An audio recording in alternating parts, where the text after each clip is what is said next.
अब हामीले चाहिँ काम धन्दा स्टार्ट भयो हो। हामी चाहिँ भाडा धुन आँटेको मन्दिरको यहाँनिर चाहिँ यसरी अब हामी चाहिँ मन्दिरको भाडा चाहिँ यसरी पानीमा चाहिँ हार्पिक हालेर भिजाउँछ।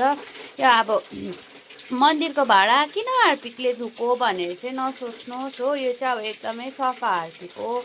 यो चाहिँ हामीले मन्दिरको भाडा धुनुको लागि मात्रै चलाउँछौँ हो। टोइलेटको अलग्गै हुन्छ, अलिक हाल्नुपर्छ।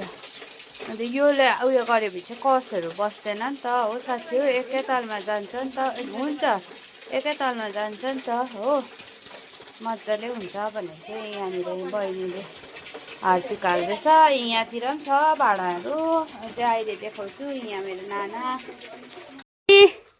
अब यहाँनिर आधी छ, तल मुनि आधी गर्दैछ। ऊ यहाँ तल काम हो, यहाँ आधी छ बहिनी।